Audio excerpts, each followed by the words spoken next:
In the world of Boruto, there is one name that makes even Momoshiki and the other Otsutsuki seem small, or perhaps insignificant and far inferior in comparison. He is Shibai Otsutsuki, a figure said to have consumed so many chakra fruits that he reached god-tier status and is rumored to be a villain with the greatest power in the entire history of the anime world. And yeah, it's not just about being strong. Shibai is even said to have transcended ordinary human logic and acquired abilities now known as shinjutsu. Yet, despite his status as a god, nearly all of Shibai's history remains a mystery. And in my opinion, the biggest mystery isn't how he became a god, but rather who was by his side throughout that journey. In this video, I'll explain a pretty reasonable reason why and how Shibai, who's rumored to be the strongest villain and whom most fans believe will be the final villain in the Boruto series, actually won't be the final villain. Yeah, that's just how it is. But before that, I'm Nim without the E. Please help me get 100 likes on this video or 1K hype points. And once again, thank you so much, guys. First point, one reason why I find it hard to see Shibai as the final boss is because his entire existence is shrouded in unanswered mysteries.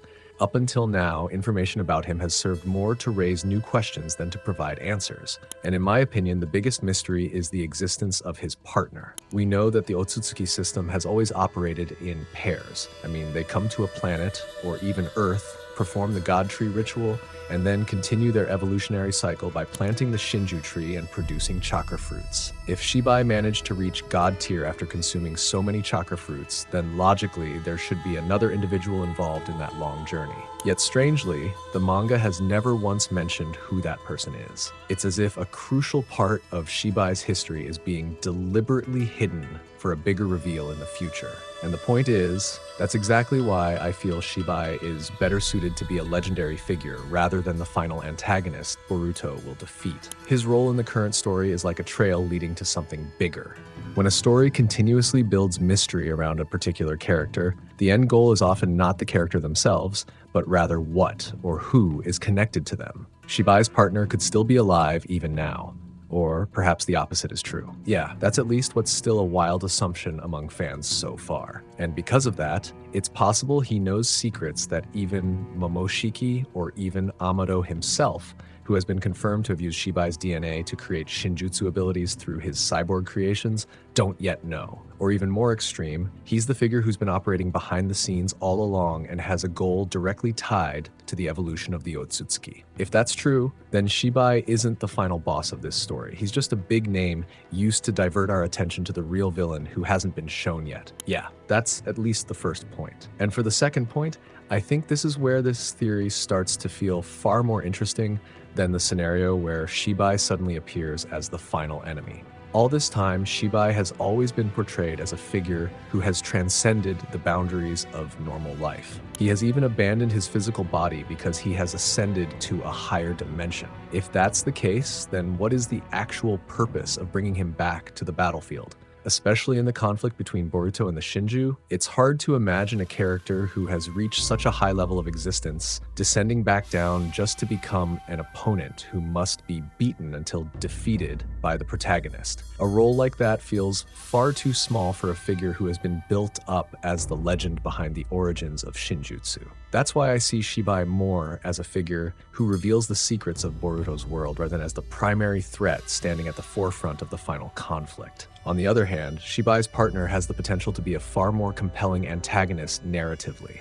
Unlike Shibai, who has almost no emotional connection to any character in the current story, this partner could have personal motivations driving their actions. Imagine if, for thousands of years, they lived in the shadow of someone who eventually attained godlike status and left everything behind. Perhaps they feel betrayed. Perhaps they missed out on the chance to evolve due to Shibai's decisions or selfishness. Or maybe they even know the horrifying truth about how Shibai actually reached that level. All those possibilities and assumptions create something crucial for a villain: motivation.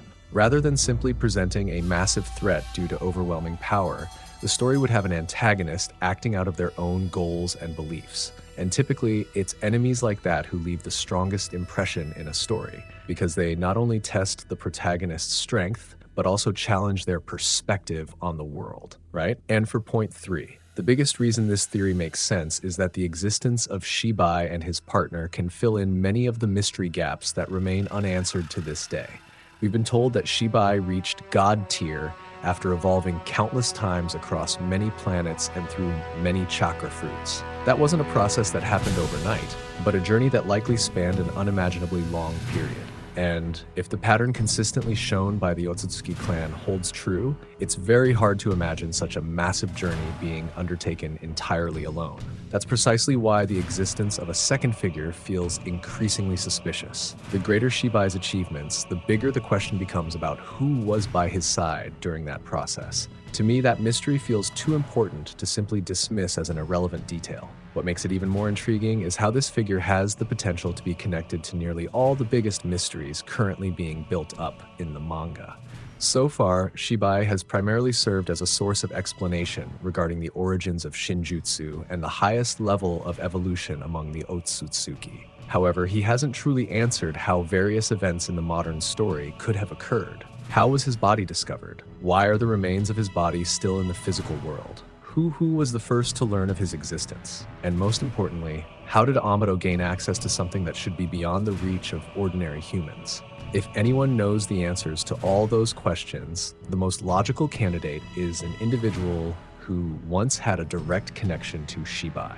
That's why I see Shibai's partner not just as a supporting character, but as a link capable of tying together nearly all the major mysteries in the story. Not the figure who explains what Shinjutsu is, but the figure who explains why the entire Boruto conflict could have happened in the first place. I think this part is the most accurate and relevant, right? And if we look at the clues so far, I think the story is actually heading towards something bigger than just Shibai's future appearance. I don't know if this sounds too hyped or far-fetched, but at least the first reason is certainly the recurring pattern within the Otsutsuki clan. Up until now, the manga has never introduced the partner system as a mere coincidence. Rather, that system is the foundation of how they evolve from one world to another. Therefore, when Shibai was introduced as a figure who succeeded in reaching god-tier status but was never accompanied by an explanation regarding his partner, it felt like information that was intentionally withheld. I know that in every Otsutsuki system, one must be sacrificed to become food for the 10 tails so that the Shinju tree can truly grow. But regardless, even if that's a fact, it doesn't guarantee that Shibai had another path, right? And the longer the manga avoids this topic, the more likely it is that the answer is indeed crucial for the story's future direction. Then there's the mystery surrounding Shibai's body, which I think is far from resolved. We're told he has transcended physical existence and abandoned his body, but that explanation raises more questions than it answers. How was the body even found? Why hasn't anyone else claimed or protected it? And most bizarrely, why would the remains of a being who has reached god-tier status end up as experimental material that alters the course of the current shinobi world? Not to mention the fact that Shibai's influence is still felt in nearly every major conflict today. Ida's omnipotence has reshaped the social reality of the entire world. Daemon's abilities remain among the most absurd powers ever introduced in this franchise. Meanwhile, Kashin Koji's ability to see future possibilities has now become a crucial factor keeping Boruto alive despite his fate of death. While some of these powers originate from the same source, their impact continues to evolve even after Shibai himself is no longer active in the story. That's why I feel all these elements are more like the foundation for a major revelation in the future, rather than signs that the story is preparing to bring Shibai as the final enemy. And then that also means that almost all the major questions that arise can be answered quite simply. The figure with the potential to become the final boss isn't Shibai himself, but the Otsutsuki partner who has never been shown until now.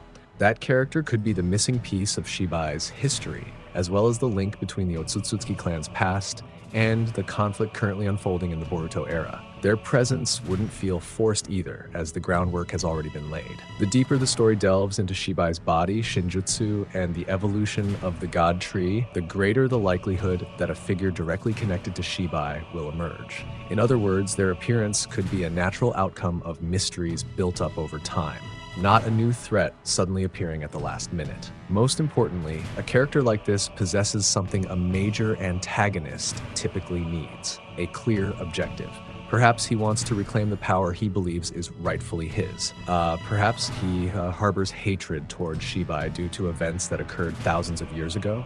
Or maybe he simply wants to fulfill the Otsutsuki clan's original mission and transform the Earth into the greatest chakra harvest ever seen. Whatever the answer, all these possibilities provide a far stronger reason than simply the strongest being coming to destroy the world. And to put it simply, instead of descending directly as an enemy who is ultimately defeated by the protagonist, Shibai remains at the mythical level, a figure whose very existence shapes the world but who never truly becomes part of the battlefield. Meanwhile, his partner becomes the tangible embodiment of the legacy and consequences left behind by the god. And in my opinion, that's far more interesting than repeating the scenario where a mysterious character who's been mentioned since the beginning eventually just shows up to be the final opponent who has to be beaten until defeated. And in my opinion, that's a very interesting and plausible reason, isn't it? But honestly, if you say Amado is Shibai's partner and he's the one who will be the final villain, I'm actually skeptical. But what do you guys think? If you enjoyed this, help me get 100 likes or 1K hype points. I'm Nim without the E. See you in the next video. Bye-bye, Data Bio.